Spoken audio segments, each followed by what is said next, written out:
How does a good retail sales associate become an amazing retail sales associate? We'll be discussing that with Lori Harshman from Serta Mattress Company on episode 5 of the Pete Primeau Show.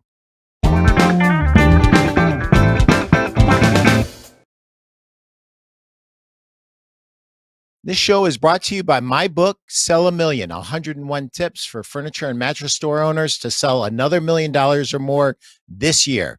Get it right now on Amazon. We have today with us an old friend of mine, Lori Harshman from Serta Mattress Company, and we are going to be talking about going from a good RSA to a fabulous RSA, and we're also going to be talking about the transition that she made from working as an RSA to a very successful sales rep. And I know she's very successful because I see her customers on her Facebook page telling her how much she is loved by them.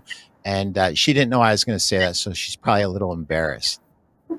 Lori, welcome to our show. Thank you for having me, Pete. It's a true honor. No, the honor is all mine. The honor is mine. So, Lori, I made a decision not to go to the High Point market because I had no one coming and I had to pay all my expenses, and I decided not to go.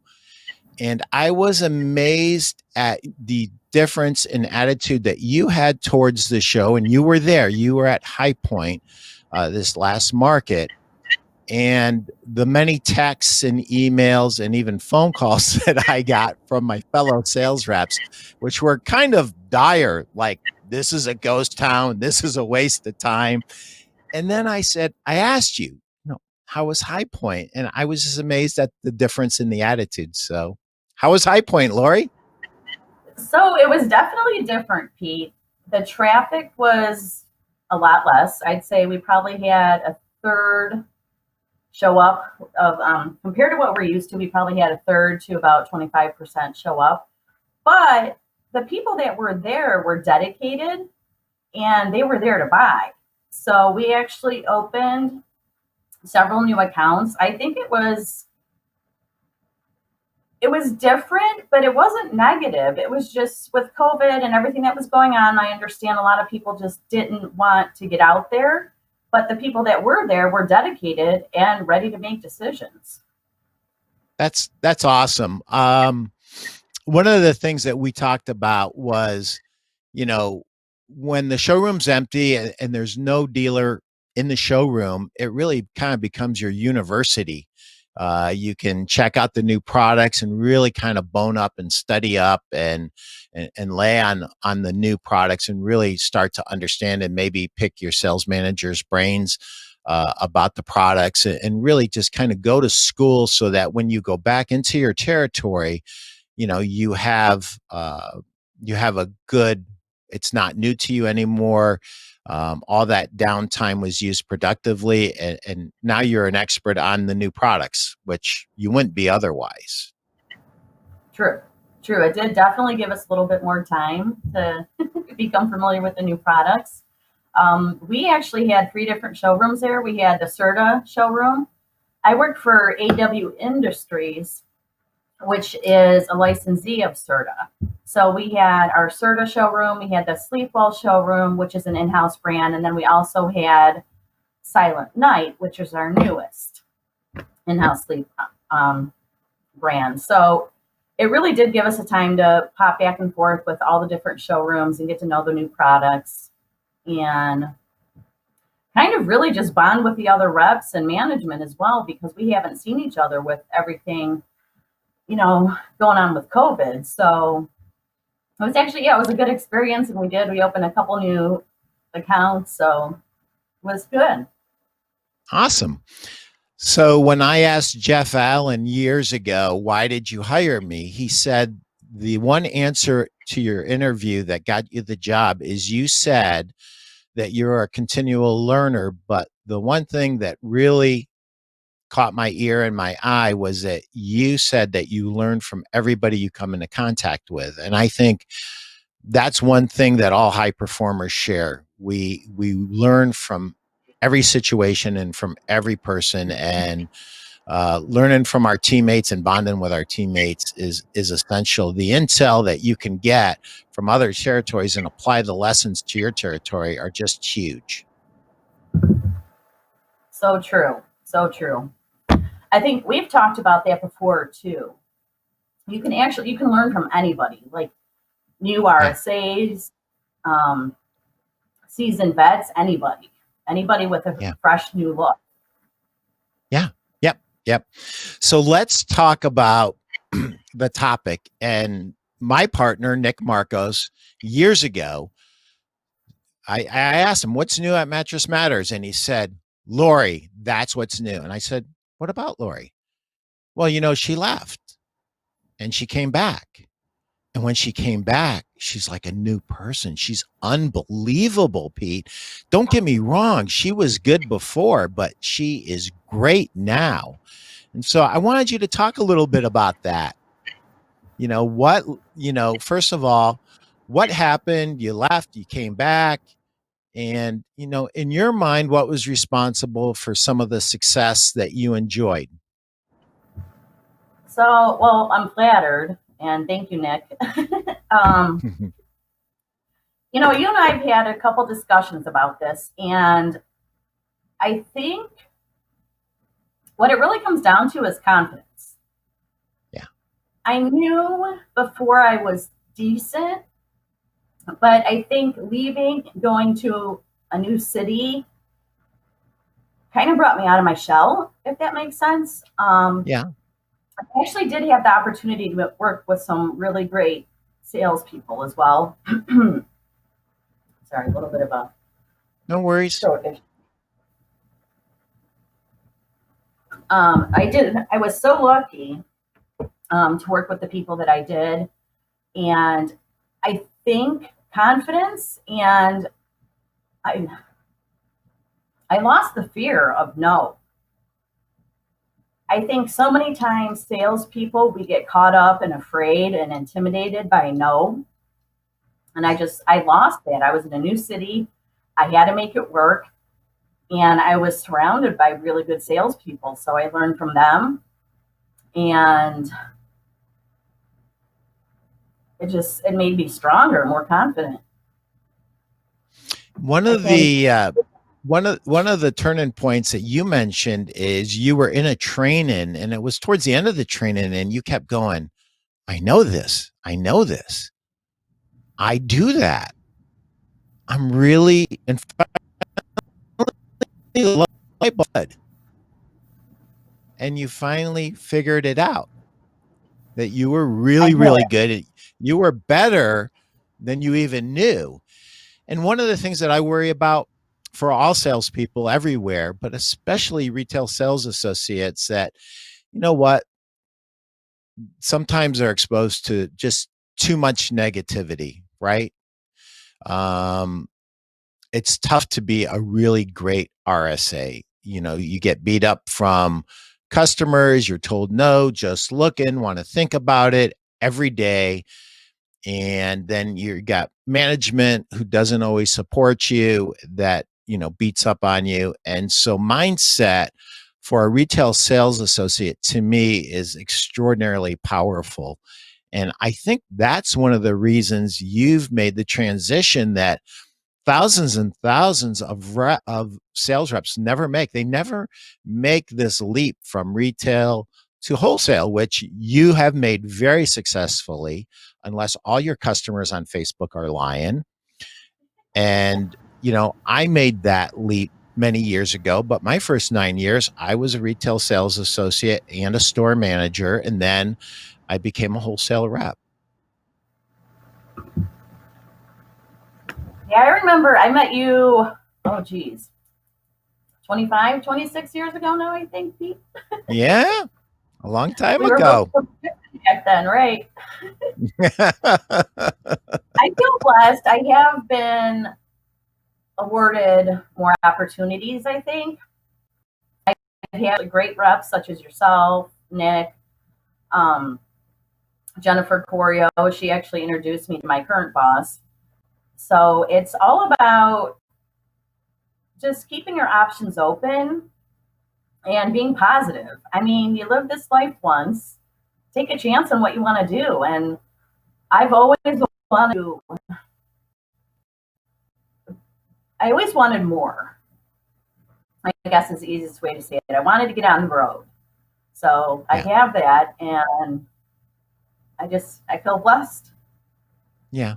You know, one of the things that drove me to make the leap from retail to wholesale was I just got sick and tired of waiting for customers to come to me. I just literally could not stand it. You know, when retail's busy, it's the funnest business in the world. When it's slow and nobody's coming through the doors and you can't sell anybody, it gets very frustrating. So I just wanted to get out on the road and see as many customers every day and open up as much business as I possibly could. So that desire for more certainly was one of the drivers that I had. So let's break this down. And you know, some of our listeners may not know this, but years and years ago, I wrote an article about Lori's transformation of going from a very good retail sales associate to an absolutely great retail sales associate. And one of the first things that you mentioned to me that's in the article was listen. What did you mean by listen? So listen to your customers. They're going to tell you what they want. I think a lot of mistakes that people make is talking too much as far as being an RSA. I mean, any type of sales, even in my end, from the manufacturer's end, you have to listen. People are going to tell you what they want. You ask the right questions, leave it open to them to tell you what they're looking for. When a customer comes in, nobody ever wants to buy rectangle, right? It's a mattress. It doesn't do anything. It doesn't look good in your driveway. You can't brag about it, but it's one of the most important purchases in your life. You spend a third of your life in bed. So you really need to make the right decision. And when customers come in, they're really just looking for somebody to help them with that.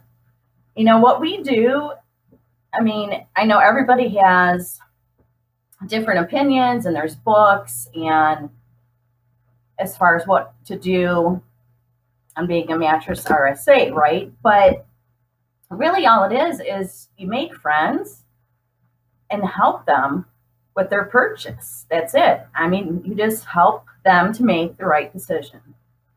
And it's easy if you listen to them. And one of the interesting things that I love is when I go through and I see that you were working in stores and that's still a big part of your job. And the retail salespeople that work with you they lionize you. They just love you, Lori, and you love them. And I think it comes across. I mean, you know, I feel like I'm coming out of the woods that, you know, I've been stalking you on Facebook, but your people love you. And, you know, I've often said you don't go to work for love, but really we kind of do. We kind of do. It makes it a lot easier. And I love my people. I mean, I moved to, I'm sorry, I'm really having some. No worries. I moved to Virginia from Cleveland, not knowing anybody. And I've made the best friends here. And they're my retailers, they're my dealers, they're my owners, my managers, my RSAs.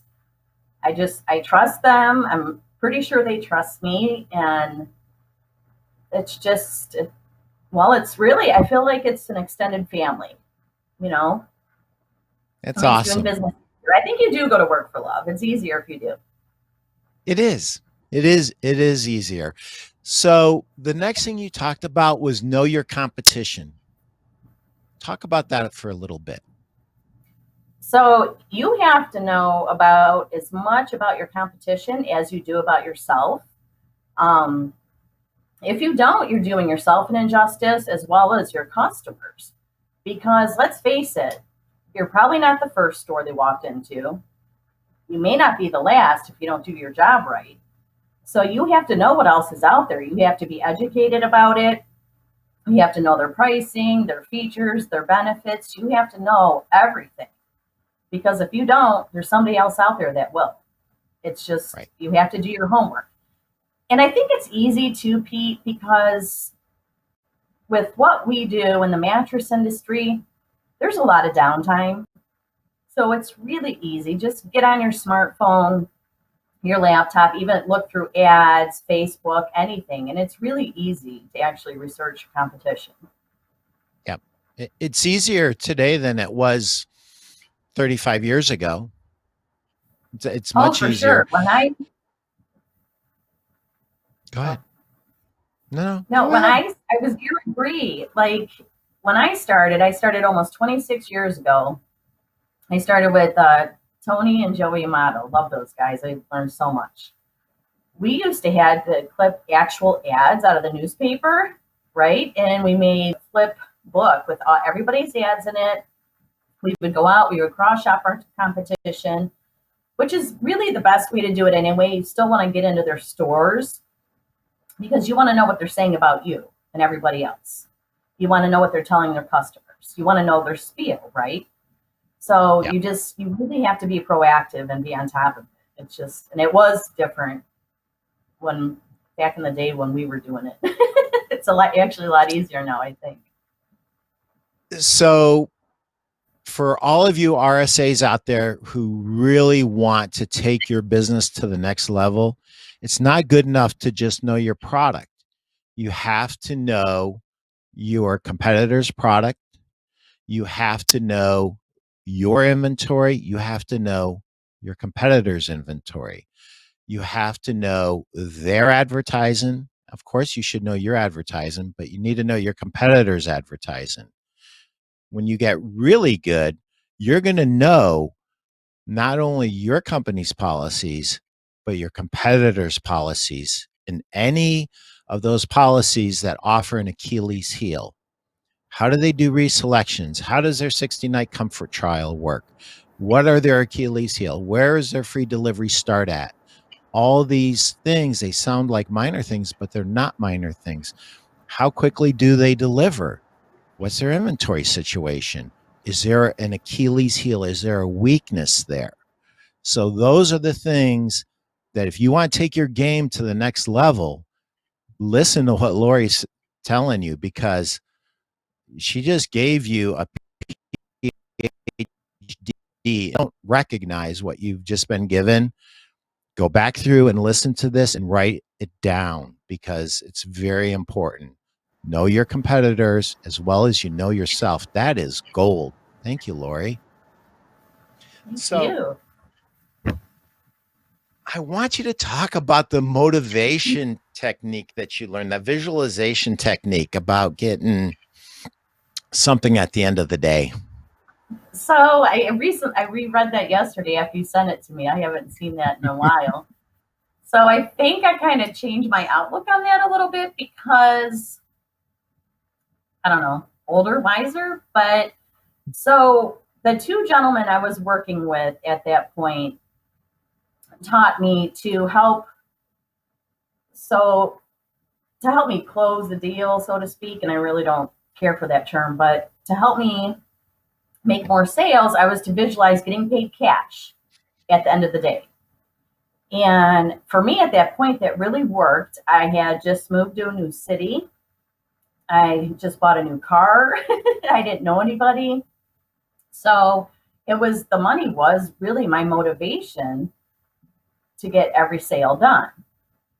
Yep. Now, I think, because that was what, about 10, 11 years ago, right? I think Yep. something like that. Yeah. I think the biggest thing that's changed as far as my outlook on that is, I mean, definitely we're all here for the money. You know, you got to love what you do, but you also want a paycheck for it, right? But I think to be more successful, you have to stop looking for the dollar signs. I think when I made the change in my mind that I wanted to stop seeing the dollar signs, and I just really wanted to make friends and help them with their buying decisions, right? So, and I think that really helped me and kind of catapulted me, because after that happened, no dollar signs in my eyes. You sell them the best mattress for them, and it's not always going to be a $5,000 set. I mean, it'd be nice, but it's just not. But if you do the right thing and help them with their purchase, you have a customer for life. You're going to have more referrals than you know what to do with. And right. It works out in the long run. It's better. So my advice would be, Lori from 10 years ago, I'd say, don't look at the dollar signs, because it just works out better if you're there to just make friends and help them with their purchase. It works out better in the long run. You have a customer for life. Yeah, my take as a 60-year-old guy on it is there's a point in your career when you might need a kick in your butt, and you might need to look at dollar signs. Now, with that being said, I pray that you have the moral foundation that you would never say or do anything that's not 100% right for the customer. But to your point, Lori, I find it much more satisfying. The battles that I fight for my dealers. There's a lot of things that we do that we have to do every day for our dealers. Sometimes we get in arguments with factories and we make them do things they don't want to do because they're the right things. Nobody ever sees that part of our job. And it's the same thing when you were in RSA. There were times when you called the main office and you said, this delivery absolutely has to go out. They've been waiting for a week or two or whatever it happens to be. And you put your foot down. And because you had some equity built in, you were able to get it done for your customers. So I agree 100%. I mean, the ones who are the most successful love their customers, and everything that you say and do is for your customers. And the amazing thing about that is all kinds of money starts coming your way as a result of that. And it becomes a byproduct. Money becomes a byproduct of serving your customers very well and helping your customers to be as successful as they possibly can be. So that's interesting that you kind of changed. So I'm going to throw another one at you. Here's one that you said, man up and ask for the sale. Pretty aggressive there, Lori. Well, that I stick by. I do. I still feel pretty strongly about that. I think the number one mistake that RSAs make is not asking. I mean, you don't have to be aggressive about it, but if you don't ask, they can't say yes. You might leave sales out there hanging. You can do it as easy as a trial close. Hey, what day are you looking to have this delivered? Are you looking to do special financing today? You don't have to necessarily have to do a hard close, but you have to ask for the sale. My go-to, because it wasn't, Or if you're a wimp like me, just do the alternate of choice. You want to have that picked up? You want to pick that up, or do you want to have us deliver it? I never asked for a close straight out in my life. I would rather die than ask that question. I'm not that strong. I've always been an alternative choice closer. It's just right, and that's it. It's so important to find what works for you and what you feel comfortable doing. After a while, my go-to was, well, you seem to keep coming back to this one. Is this the? That's it. You have to find what works for you. Everybody's different. I want to dive into this mindset issue a little bit more. So when you're saying man up and ask for the sale, it's not really for your benefit. It's for the customer's benefit. And one of the things that I've said for years, shop your competition. And if after you shop your competition, you can't look in the mirror and know that I'm more honest than that dude or dudette that I just shopped, that I'm more knowledgeable, that I'm better, you don't deserve to be in this business.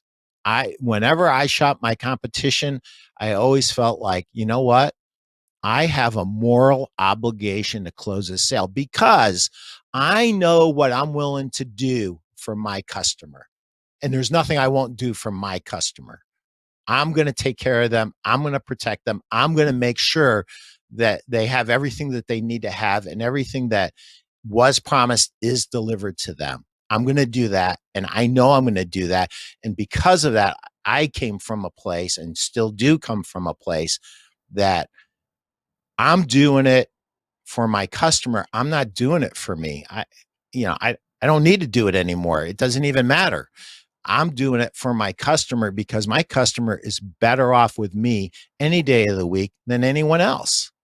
And I hope every RSA feels that way. And if you don't, you have some work to do. You have some work to do in terms of how you see yourself and whatever skills you need to get, whatever knowledge you need to get, go get it. It's out there. There's more information out there on selling today than ever before. It's amazing. There's almost too much. Agreed. Which is a whole nother conversation. We could go for hours on that one. But we're not. I'm going to take a little halftime break and I'm going to read a chapter out of my book because Sell a Million does sponsor this show. And I want your thoughts on this chapter. Okay. So it's chapter number 41. You want me to what? Having marketing that works and creating a flood of new prospects in your store is worth nothing if you cannot convert them into sales. It is imperative that you choreograph your sales process. Everything from the greeting someone receives when they enter your store to answering questions to taking the order to delivering the product or service should be scripted out, and specific language should be used to help the customer in the best way. This does not have to be overly complex or salesy, but as a store owner, it is your responsibility to make sure your prospects and customers are getting the best you can deliver. Simply leaving it up to your employees to say the right thing is not the way successful stores are built. Let your salespeople participate in the script and let them have ownership in this process.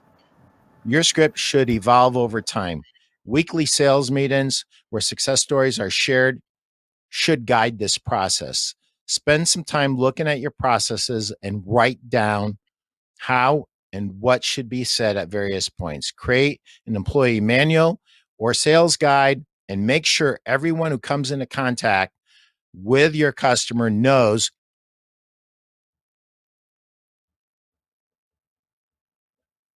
sales team had an opportunity to modify the way. The $64,000 question should be asked, is there a better way to add this or do this that will get a better result? Sales scripts that salespeople have ownership in can produce outstanding results. Man, that was a mouthful. What say you, Lori? Hogwash or something? No, super true. So I think that's important. You want to have a script because it's important for owners to get their message out there, right? Everybody is in business for their own reasons, and everybody's business is a little bit different. You want to get your specific message out there, and your RSAs have to be on the same page. I think whatever your message is, it's important to have your RSAs discover why your customers are in the store and get to know them. But it's equally as important to get your message across as to what sets you apart from your competitors, right? So, for instance, if you're a family-owned business, you've been in business for 30 years, you have your 60-day comfort trial, you have whatever your specific niche is, and whatever sets you apart and makes you better than your competition, you definitely want to make sure that your RSAs convey that to the customers.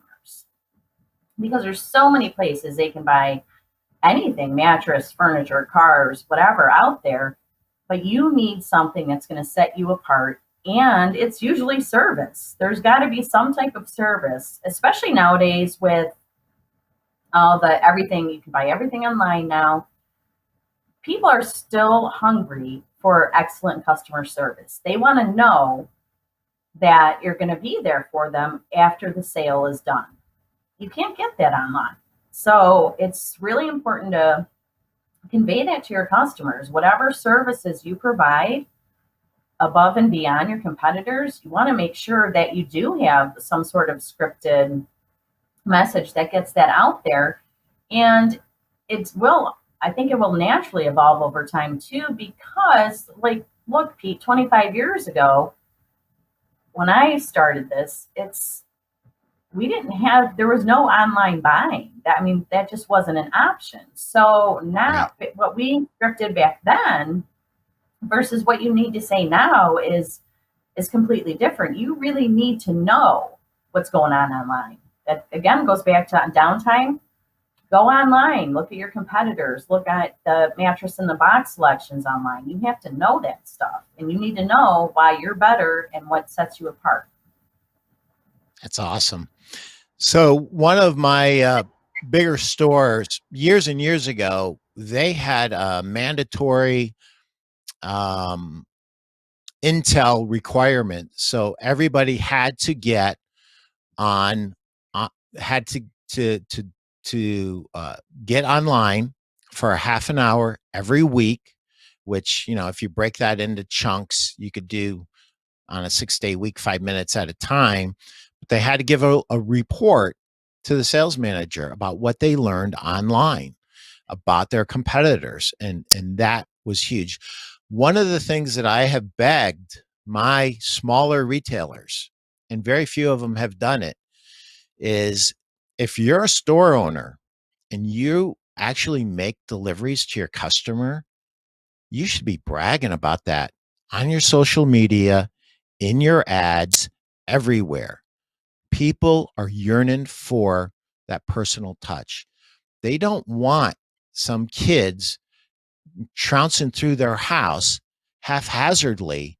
They would love to know that you, the store owner, are actually coming into their house and making sure that their setup is correct, that they have everything that they need to get a good night's sleep. And some store owners are a little bit leery to tell that story, and it's a story that differentiates you. And it's impossible for a big store to copy you. They cannot do that. And so my advice to every store owner here, I'm switching from RSAs to store owners, but if you own a store, look at where you are strong and your competitors weak, and make sure that your sales process takes the customer to that place every time so that you win the sale. Because getting back to it, if you do the right thing, you deserve the sale. You deserve the sale, and they're better off with you than the other guy down the street who you've shopped and either lies, doesn't have the inventory, isn't long for this world, isn't going to be around to service the customer, and you've been in it for the long haul. You have to tell that story. If you've been in business more than 10 years, you need to tell that story. It used to be, don't even bring it up if you haven't been in business for 20 or 30 years. 10 years is long now to be in business. It's crazy that's changed, right? So It has. It is. it It's really crazy because has. now there's mattress stores on every corner, and yeah, like you said, Pete. It's the service. What sets you apart?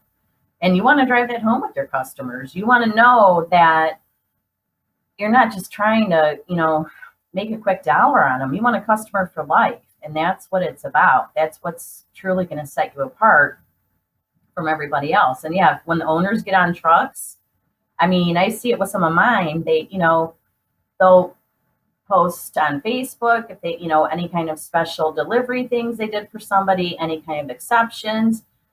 And a good tool too is you really want to ask your customers for reviews.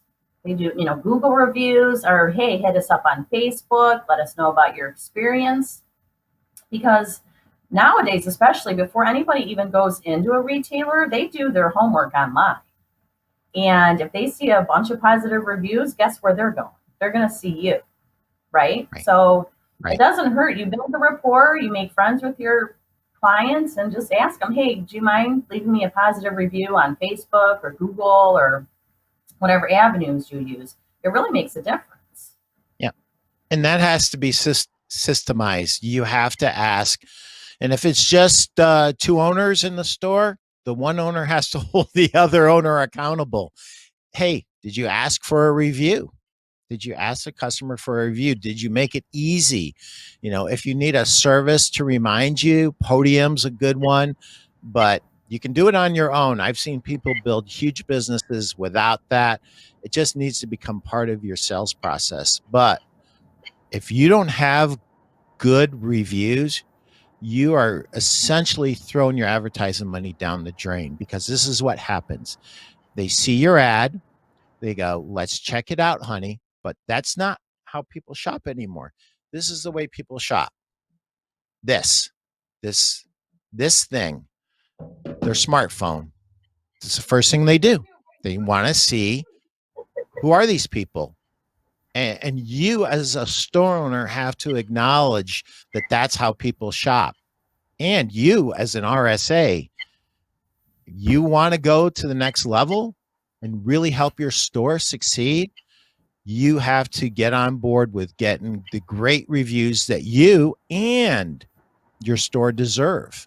When you deliver exceptional service, you deserve to have everybody know about it, because it's not that way all the time at every store. Sadly, I wish I could tell you that every customer that buys today in America will have a fabulous experience. They're not. As a matter of fact, most of them won't. And that's sad. And I wish I could say to you that, 99.9% will have a great experience. They won't. I don't even want to put a percentage on it, because I'll get going down a rabbit hole. And you know how I am, Lori. I get going and it's not good. So here's your last thing that you mentioned. But then there's something that you didn't tell me that I'm going to mention. Man up and ask for the sale is good, but this is even better. I don't take no for an answer. And I love that, because what you're saying is, I care about you. I want you to be with me, because I know I'm going to take care of you. So that's why I don't take no for an answer. I'm sorry.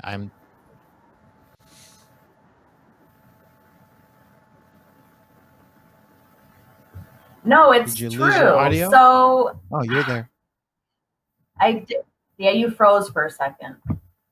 Oh, Okay, so okay. no, it's true. So I think by taking no for an answer, right, you're leaving it open for them to go somewhere else, not get the service, the products that you're going to give them. But I think you're not doing your job. If they're not buying from you and you take no for an answer, that means you have them on the wrong product, you're showing them the wrong features, price point, financing options. There's something that you did not put out there that isn't resonating with them. You have to find why they're there. And it comes down to discovery. And Pete, you and I have talked about this. I've always hated qualifying, because everybody's qualified to buy a mattress. Everybody's qualified to buy whatever, right? It's something that you need, Yeah. therefore you're qualified to buy it. It's all about discovery. You have to get to know your customers, listen to them, ask the right questions, listen to them, and help find a resolution for the issue or the problem that brought them into your store. And if you take, okay, great, we're going to go look, we're going to think about it, we're going to go look around, or the infamous, all right, well, we're going to go have lunch. We'll be right back. You're never going to see them again. I mean, you're never going to see them again. That's how that works. I need to get out of this store tactic, right? So Right. by taking no for an answer, you're leaving something out there that you didn't do, or something that you didn't satisfy for your customer. That's what it is. And it's not about being an aggressive salesperson. It's doing the right thing, satisfying your customers' needs, and then therefore building a customer for life, right? They're going to come back to you for everything. Hey, this girl knows what she's talking about. This guy knows what he's talking about. They're going to tell their neighbors, friends, family, everybody to go to you because you're the professional, because you found a resolution. You found what they were looking for, right? And they might not even have known it, but you figured it out. So don't take no for an answer. That's awesome. So here's one of Lori's secrets. She doesn't know that I'm going to say this, so she's probably getting very nervous right now.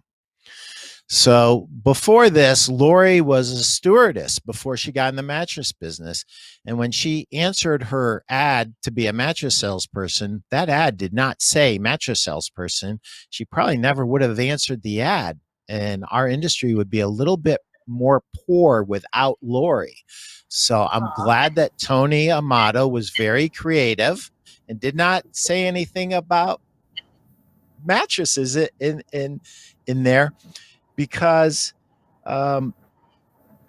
you have, when you said I was a stewardess, I said, oh, that's the missing piece, because every time I had met you, whether it was like at a Christmas party, Nick had 90% of the contact with you guys, and I had a little bit of contact. You've always impressed me as being a very, very positive person who pretty much always sees the good things, and you love your work.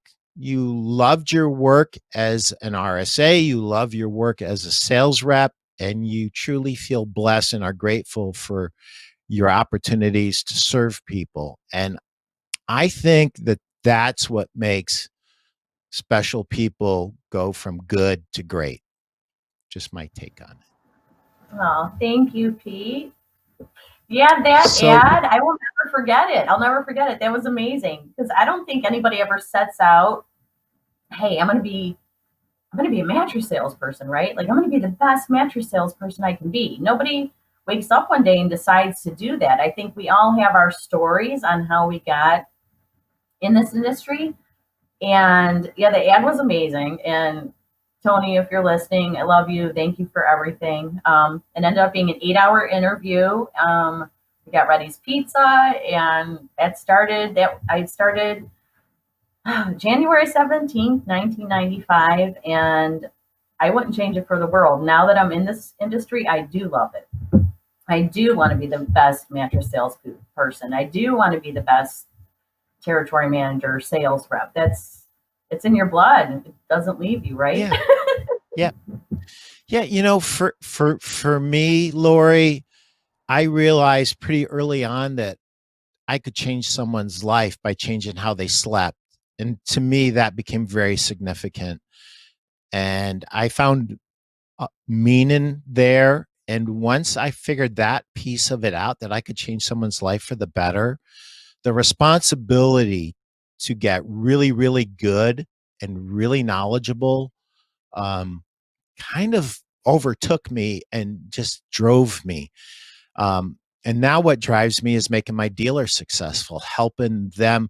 I mean, dealers that do the things that I ask them to do based on my experience are more successful. And I'm sure you feel the same way. If they, there's things that we see because we go to lots of different stores all the time. We see some great models for success and what's working, and we see some great models of what not to do. And sharing those ideas with our customers is, 90% of what we end up getting paid for is helping our dealers to be more successful. So switching gears just a little bit, I think the things that made you go from good to great are the same as an RSA, are the same things that made you successfully transition from being an RSA for, what was it, 20 some, almost 19 years, to the last 6 years being a very successful sales rep. And let me tell you something, and you already know this, Lori. 5 or 6? 4 years. 4 years. Okay. Um, you already know this, but I'm going to say it anyway. Nothing looks easier on the surface when you see Nick Marcos waltz in there, Mr. Positive, laughing, joking, bringing you some food, making a joke, walking out an hour later, and you go, man, I want that job, right? That's the easiest job in the world because Nick's so darn good. He makes it look easy, right? Right. And then you He find does. out, Yeah, so true. So true. and and then you find out that, you know what? There's nobody checking on me. I don't even have to leave my house today. And I think that's what kills so many RSAs who have all the ability in the world. That prevents them from becoming great reps because they just don't have the self-discipline. I mean, nothing in the world looks easier than being a sales rep, and nothing in this world requires more discipline than being a sales rep. Making yourself get up because you know your competition isn't, because you know you could take a break, but you want to be the best, so you don't take a break. As a matter of fact, you laugh when you get up at 4 a.m. and you know your competitor's sleeping. And when you're working at 10 o'clock at night, you know that they might have gone to bed and I'm still working. I'm beating you. I'm winning. So That's it. So I true. didn't It's mean to so steal all your true. thunder. So let's Yeah. talk about that transition. I mean, you know, it you beat the odds. You really did. And you know, we come from the same exact place, Lori. I was an RSA in retail for 9 years before I got my chance. And the only reason it took me so long is because I interviewed for the last 2 years. I was such a horrible interview. If it wasn't for Nat Bernstein, I never would have gotten out of the business. He finally coached me and said, Pete, this is what you're doing wrong. This is what you need to do. And I did exactly what he told me to do. And I had an offer from Simmons and Serta at the same exact time. And nothing ever shocked the sales manager at Simmons when I said, you know what? You just mentioned to me it's between me and another guy. Give it to the other guy. I I think I'm going to accept the job with Serta. And he said, what? What? And I said, go ahead and give the job to the other guy. And do you want to know something? The other guy helped me get a multi-million-dollar a year account. We're having dinner one night, Lori, and I said, you know, have you ever been like when you interviewed for Simmons, did you like go through like a lot of interviews and was it like annoying towards the end? And he goes, yeah, oh my God, it was between me and this guy from Cleveland. Dude, I'm the guy from Cleveland. I'm the dude. And we figured it out. He goes, you really said that? And I said, yeah, I really did. I said, you know, what happened when I interviewed with Bob and Barb and Jeff at Serta, I just felt like this is my home. You know, this is where I belong and this is my home. And, you know, I think I was really blessed that I had really experienced people that helped coach me, because that transition from an RSA to a sales rep is not an easy one. It's not easy. It's difficult. So what helped you? Um, the team, the team that I am part of, AW Industries, everybody, management, ownership, the other reps, everybody's been so helpful, and it really is a family environment and discipline. I mean, you're right about that. You're absolutely right. It's so you need such discipline because you don't have to punch a time clock, right? You don't have to be somewhere at 9:30, half hour before the store opens. You need to, yeah, you need to discipline yourself. You need to have a routine. You need to make sure you're out there. And I think for me too, like, because you mentioned earlier, it's about helping people. And this, we truly do help people. The way I look at it is we improve quality of life through quality of sleep. right? I mean, you spend Right. a third of your life in bed, and I don't need to get on my soapbox, but I mean, a little bit. I mean, if you don't sleep well, that affects all aspects of your life. You're not as alert, you don't absorb as much, you're not as functional, you don't learn as much, you gain weight, your health isn't as good. I mean, there's so many different aspects of your life that are affected by poor sleep. So essentially what we do is we improve quality of life through quality of sleep. And you have to believe that and get out on the road and sell that. That's what it comes down to, and be excited about it, you know? So you said something that I don't want someone listening to this to gloss over.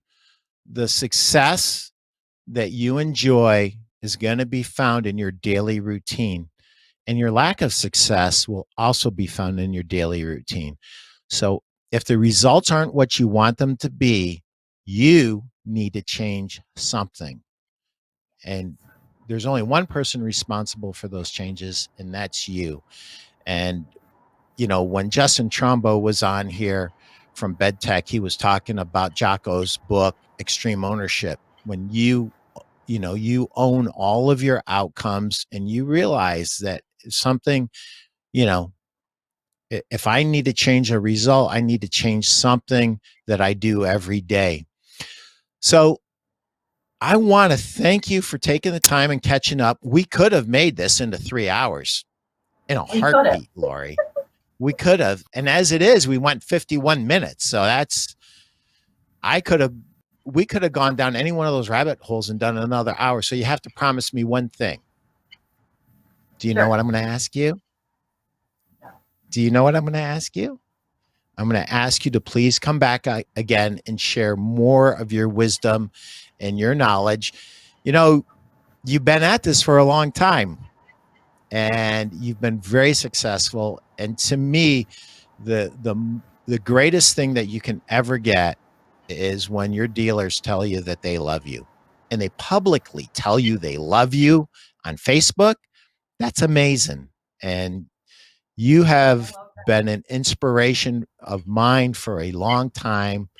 And I'm just really glad that you came by. You got any parting words for our RSAs or sales reps or store owners? Just really remember why we're there. We're there to improve quality of life through quality of sleep, right? We hear so many times, I'm slinging springs or selling rectangles or whatever, but that's not what it is. We're not here to do that. We're not there to sell the product. We're there to sell the benefits and the lifestyle that comes with the product, right? So Yep. don't take what you do for granted and get out there and improve quality of life through quality of sleep. Thank you, Pete. Yeah, you heard it from Lori Harshman. That concludes our segment. Thank you guys for being with us, and we'll see you next week.